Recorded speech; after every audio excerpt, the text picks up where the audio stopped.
नमस्कार, आप देख रहे हैं दिल्ली लाइव। मैं हूं आपके साथ कीर्ति बिंदल और बुलेटिन का आगाज महत्वपूर्ण खबरों के साथ। दिल्ली के पूर्व डिप्टी सीएम मनीष सिसोदिया की जमानत याचिका पर सुनवाई हुई। राउज एवेन्यू कोर्ट में सुनवाई की गई। आबकारी नीति मामले में सिसोदिया पेश हुए और मामले में अगली सुनवाई 18 अप्रैल को होगी।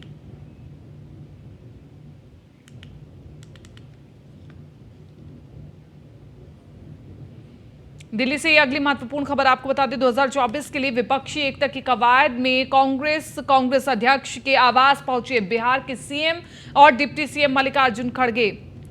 और मल्लिकार्जुन खड़गे से नीतीश कुमार और तेजस्वी यादव ने मुलाकात की। कांग्रेस के पूर्व अध्यक्ष राहुल गांधी से भी मुलाकात हुई है।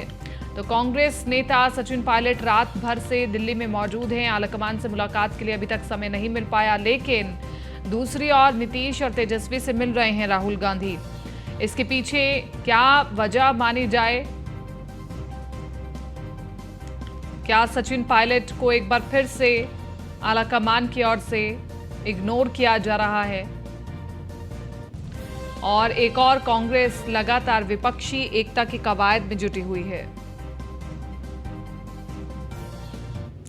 दिल्ली महिला आयोग की अध्यक्ष स्वाति मालीवाल ने सदस्य फिरदौस खान और सदस्य वंदना सिंह के साथ 11 अप्रैल 2023 को दिल्ली की शाहबाद डेरी और नरेला क्षेत्र के निवासियों के साथ नगर निगम के शौचालयों का निरीक्षण किया।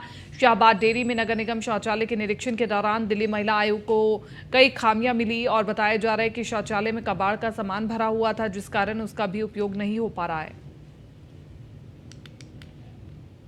से मैं दिल्ली के पब्लिक टॉयलेट्स का सरप्राइज इंस्पेक्शन कर रही हूँ। मैंने ये पाया कि ये सारे टॉयलेट्स बहुत ही ज्यादा गंदे हैं और महिलाओं और बच्चियों के लिए काफी असुरक्षित हैं। एक टॉयलेट में सेंट्रल दिल्ली में तो हमने 50 लीटर एसिड तक पकड़वाया। कल रात मैं नरेला गई थी और मैंने वहां पर एमसीडी के टॉयलेट्स का सरप्राइज इंस्पेक्शन किया। मेरे पास शब्द नहीं है ये बताने के लिए कि ये टॉयलेट्स कितने गंदे थे।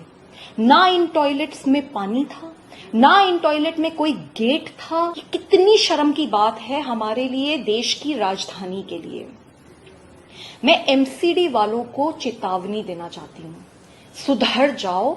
हमने समन्स इशू करे हैं, दिल्ली के सारे टॉयलेट्स को ठीक कर दो, नहीं तो ये जो जितना कूड़ा है ना, ये इन अफसरों के घर के बाहर मिलेगा। पिछली सजावट और उपहारों की मार्केट में दिल्ली शहर सबसे अग्रणी भूमिका निभा रहा है। 2024 में इस क्षेत्र में भारत के सबसे प्रभावशाली खिलाड़ी के रूप में उभरने की उम्मीद है। ग्लोबल गिफ्टिंग मार्केट बढ़कर $475 बिलियन का होने का अनुमान है और वहीं एक अनुमान के मुताबिक 2025 तक इंडिया का गिफ्टिंग मार्केट बढ़कर $159 मिलियन होने का अनुमान है और यह भारत की तेजी से बढ़ती अर्थव्यवस्था के लिए एक बेहतर संकेत है।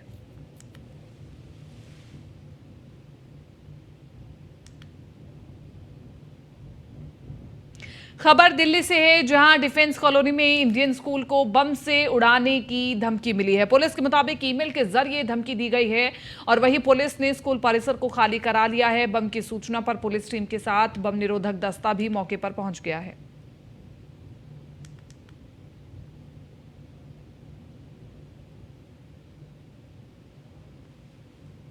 अगली खबर का रुख करें। श्रीचंद शर्मा ने केंद्रीय गृह मंत्री अमित शाह से मुलाकात की और मुलाकात के बाद लिखा कि यशस्वी गृह मंत्री और भारत सरकार आदरणीय अमित शाह जी का आशीर्वाद प्राप्त हुआ और अपने क्षेत्र से संबंधित महत्वपूर्ण विषयों पर चर्चा हुई।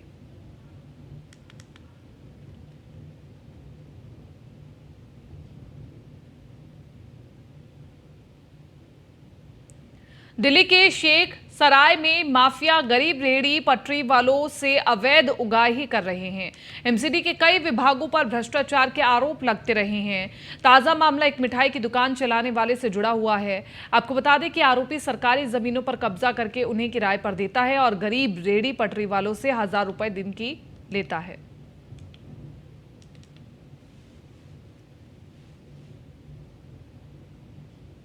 न्यूज वन इंडिया ने यूपी सरकार के मंत्री असीम अरुण से खास बातचीत की और इस दौरान असीम अरुण ने निकाय चुनाव समेत कई मुद्दों पर अपनी प्रतिक्रिया दी। आपको सुनवाते हैं।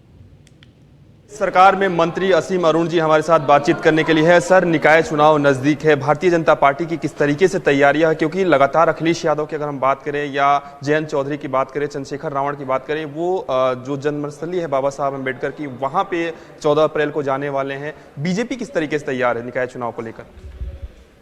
आज अखिलेश जी को याद आ रहा है बाबा साहब की जन्मस्थली जाने के लिए, लेकिन मैं पूछना चाहता हूं कि जब 2012 में आप मुख्यमंत्री बने, भीमनगर नाम से एक जनपद था जो बाबा साहब के नाम पे था, कांशीराम जी के नाम पे एक जनपद था कांशीराम नगर। जब आप शक्ति की पोजीशन में थे तब आपने क्यों उन नाम को काटा? जितने दलित महापुरुषों के नाम पे जनपद थे, मेडिकल कॉलेज, अन्य प्रतिष्ठान थे, उनको आपने काटा। अनुसूचित जाति के लिए, जनजाति के लिए जो योजनाएं थी उनको आपने काटा।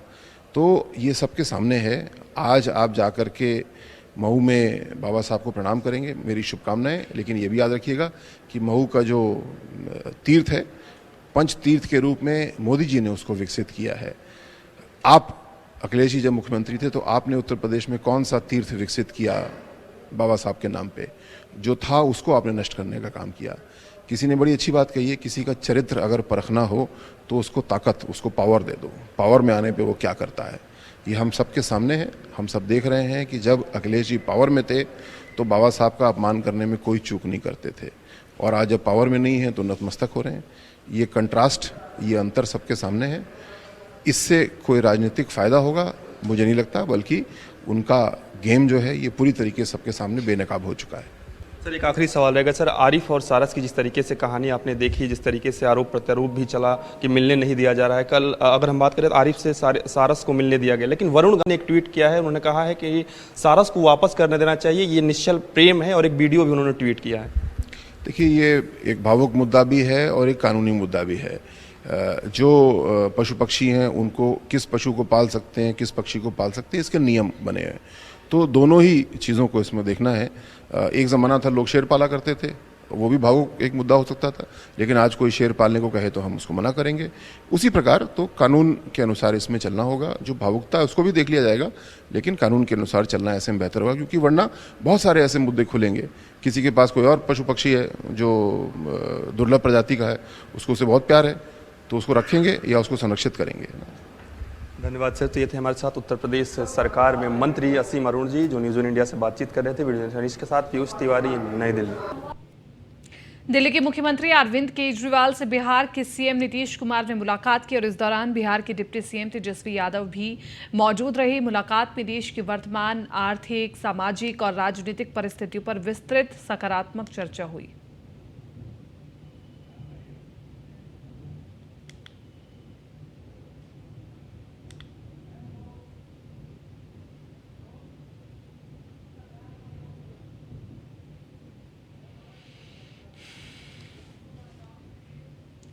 साउथ दिल्ली की दक्षिणपुर इलाके में एक युवक की चाकू से गोदकर हत्या करने का सनसनीखेज मामला सामने आया है। आरोप है कि कई लड़कों ने मिलकर उस युवक पर चाकू से जानलेवा हमला किया था, जिनमें 2 सगे भाई भी चाकू मारने में शामिल बताए जा रहे हैं। लेकिन इसकी अभी जांच स्थानीय पुलिस कर रही है, और इस मामले की पुष्टि करते हुए डीसीपी साउथ चंदन चौधरी ने बताया कि पुलिस कंट्रोल रूम को सूचना मिली थी कि जिसमें बताया गया था कि एक युवक को 3 लोगों ने मिलकर चाकू मार दिया है। वो बुरी तरह से घायल हो गया है और काफी खून बह रहा है। मौके पर पहुंची पीसीआर वैन ने घायल को तुरंत नजदीक के हॉस्पिटल में भर्ती कराया, लेकिन वहां इलाज के दौरान बाद में उस युवक की मौत हो गई, जिसकी पहचान राहुल उर्फ खटारा के रूप में हुई है।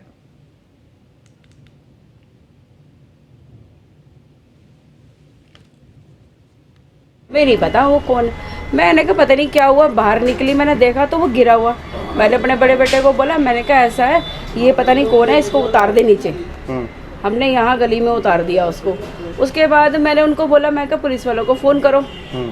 तो ये सब सारा मेरा आस पड़ोस जितने भी हैं सब लोग यहीं थे, तो सबने फ़ोन करे। किस किस के फ़ोन गए हमें ये नहीं पता, पर मेरे बेटों ने दोनों ने फ़ोन करा, मेरे हस्बैंड ने भी करा। उसके बाद वो लोग आए पुलिस वाले, उन्होंने जो इंक्वायरी करी है वो सामने ही है तुम्हारे। वो लड़का राजधानी दिल्ली की जिला नॉर्थ वेस्ट के स्पेशल स्टाफ को बड़ी कामयाबी हाथ लगी है। बीते दिनों थाना शालीमार बाग इलाके में हुई सनसनीखेज लूट की वारदात हुई थी, जिसे सुलझाते हुए 5 लोगों को गिरफ्तार कर लिया गया है, जिनके पास से लूटा हुआ आईफोन, नकदी कार और वारदात में इस्तेमाल 2 कंट्री मेड पिस्टल और 2 बाइक बरामद की गई है।